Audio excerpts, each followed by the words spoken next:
pimpinan apel. Hormat! Rak!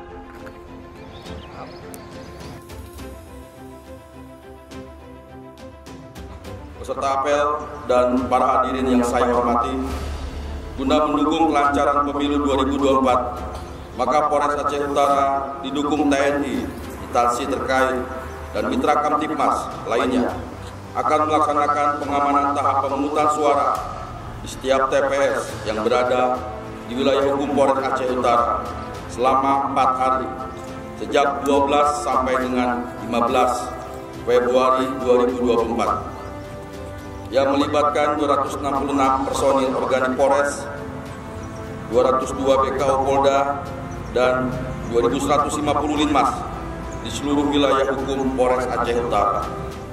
Operasi Mantap Brata 2023-2024 tentunya diiringi dengan penguatan strategi komunikasi publik untuk memberikan sosialisasi dan edukasi kepada masyarakat.